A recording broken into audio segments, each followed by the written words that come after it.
किसी ने बड़ी कमाल की बात कही है कि बनना है तो ईश्वर की नजर में अच्छा बनिए। दुनिया लाख कोशिश के बाद भी बुरा ही मानेगी। आज की इस कहानी में मैं आपसे बात करूंगा महर्षि वाल्मीकि की रामायण और हनुमान जी के रामायण के प्रसंग के बारे में। जी हाँ दोस्तों, महर्षि वाल्मीकि जी रामायण लिख रहे थे और जब उनकी रामायण लिखने का कार्य कंप्लीट हो गया तो नारद जी उनके पास आए रामायण सुनने के लिए और उन्होंने कहा कि मैं आया हूं आपकी रामायण सुनने के लिए। तो महर्षि वाल्मीकि जी बैठ के उनको रामायण सुनाना शुरू कर दी। जब रामायण पूरी हुई तो उन्होंने नारद जी से पूछा कि आपको कैसी लगी है रामायण। तो नारद जी ने जवाब दिया अच्छी है, बट यह कह के फिर वो चुप हो गए। अब महर्षि वाल्मीकि जी ने उनसे पूछा कि क्या क्या आपको अच्छी नहीं लगी। उन्होंने कहा कि नहीं, सही है, लेकिन हनुमान जी ने जो रामायण लिखा है वो इससे कहीं बेस्ट है, यानी कि उससे बेहतर रामायण मैंने नहीं देखा, आपकी उतनी बेहतर नहीं है। और यह कहकर नारद जी चले गए। अब यह विचार महर्षि जी के अंदर उत्पन्न होने लगा। वो चाहते थे कि चलो कोई बात नहीं, साइड करना चाहते थे, लेकिन बार बार उसके अंदर यह विचार बार बार आने लगा। फिर उन्होंने कहा कि चलो जाके मिलते ही हैं, देखते हैं कि उनका रामायण क्या है।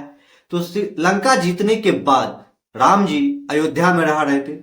हनुमान जी भी कुछ समय तक उनके साथ रहे। उसके बाद उनसे आज्ञा लेके वो कैलाश पर्वत पे जाने लगे और वहीं उन्होंने रामायण लिखा था। महर्षि वाल्मीकि जी कैलाश पर्वत पे पहुंचे। हनुमान जी से फिर उनकी मुलाकात हुई, वार्तालाप हुई। तो महर्षि वाल्मीकि जी ने कहा कि मैं यहाँ आया हूं आपकी रामायण पढ़ने के लिए।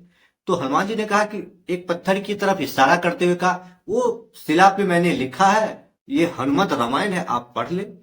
और यह इतना सुनने के बाद महर्षि वाल्मीकि जी बिना कोई देरी किए हुए वहां चले गए और रामायण को पढ़ने लगे।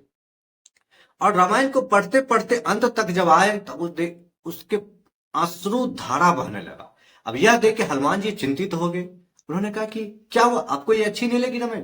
क्या मैंने जो रामायण लिखी वो सही नहीं है? उन्होंने कहा नहीं, बहुत अच्छी है, अति सुंदर है। मतलब आपने जो रामायण लिखा है इससे बेहतर तो कोई रामायण लिख ही नहीं सकता है। जहां व्याकरण की कोई गलती नहीं है, शब्दों का जो वाक्यों का जो संयोग है वो इतने अच्छे तरीके से किए है कि एक बेहतरीन, कि कोई भी पढ़े तो इसे पढ़ता ही रह जाए। लेकिन अब मुझे इसलिए मैं रो रहा हूं कि अब इस रामायण के आगे मेरे रामायण को कोई नहीं पढ़ेगा। क्यों पढ़े? क्योंकि एक अद्भुत रामायण तो आपकी है। तो हनुमान जी ने उनसे कहा कि बस इतनी सी बात है।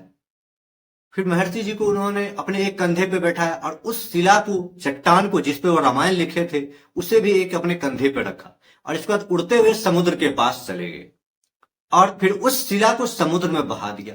यह देखकर महर्षि जी ने कहा, यह आपने क्या किया? आपने जो रामायण लिखा था उसे तो आपने समुद्र में बहा दिया। अब इससे तो दो लोग पढ़ ही नहीं पाएंगे एक अद्भुत रामायण से। उन्होंने कहा कि मेरे लिए यह रामायण इसलिए महत्वपूर्ण थी क्योंकि मुझे श्री प्रभु राम को याद करना था। मैं उनके लिए लिख रहा था कि मुझे वो याद रहे।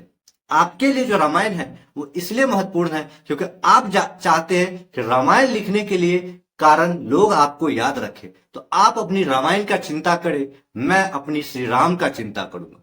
और यह सुनने के बाद महर्षि वाल्मीकि जी सोच में पड़ गए कि उन्होंने फिर सोचना शुरू कर दिया कि वाकई में हनुमान जी इतने विशिष्ट कैसे बन पाए, कैसे लोग उन्हें एक भगवान के रूप में देखना, पूजना शुरू कर दिया। क्योंकि जहां मैं इसलिए रामायण लिख रहा था कि लोग इसे पढ़े और मुझे जाने, वहीं हनुमान जी इसलिए रामायण को लिख रहे थे, श्री हनुमत रामायण लिखे कि वो प्रभु उन्हें याद रखे। प्रसंग से, कथा से क्या हमारे जीवन में कुछ विशिष्ट अर्थ निकलता है? जी हाँ दोस्तों, हम में से बहुत सारे लोग होते हैं जो नाम कमाने के लिए, फेम कमाने के लिए, कि दुनिया उसे याद रखे इसलिए वो काम करते। जबकि होना इसके उल्टा चाहिए कि आप काम इतने अच्छे तरीके से करने लगो कि उस काम की ख्याति के कारण लोग आपको जान सके, आपके बारे में चर्चा शुरू कर दे। बल्कि करते आप इसके उल्टा है और इसलिए आप अक्सर असफल होते हैं। तो इस कहानी के माध्यम से आप यह जरूर समझें कि हनुमान जी एक सिंपल साधारण सा वानर रूपी रह के वह इस तरीके से प्रभु के अंदर अच्छा बनने का प्रयास किए और हमेशा सद्भाव में रहे कि वह कण कण में बस गए, एक भगवान के रूप में बनते चले गए। और आप जानते कि आज के समय में हनुमान जी एक ऐसे अवस्था में है कि उसे जीवित माना जाता है। तो वो कारण यही है कि उन्होंने जो काम किया कि भगवान की नजर में अच्छा बनने के लिए। तो आप भी जो काम करते हो उसमें आप विशिष्ट सोचने लगो, यानी कि आपके काम करने का जो तरीका होना चाहिए वो असाधारण होना चाहिए। आप यह मत सोचो कि मुझे इस काम से पहचान मिले, बल्कि आपको यह सोचना चाहिए कि मैं जो काम कर रहा हूं वो कितने अच्छे तरीके से करूं ताकि यह काम सफल हो जाए। जब आप मन से तन से काम में सफल हो जाए, उसके प्रति समर्पण का भाव हो जाएगा कि मैं मेरे लिए यह महत्वपूर्ण है, तो आपकी ख्याति और आपकी चर्चा चारों दिशा में होना शुरू हो जाएगा। तो याद रखिए, इस छोटी सी कहानी से आप अपने जीवन में बहुत कुछ समझ सकते हैं, सीख सकते हैं और उसे खुद के ऊपर आप अप्लाई कर सकते हैं। और जब आप ऐसा करेंगे तो एक बेहतरीन जिंदगी आप जी सकते हैं। और अंत में फिर मैं आपको यही कहना चाहूंगा कि बन जाइए कुछ आप ऐसा कि लोग बनना चाहे आपके जैसा।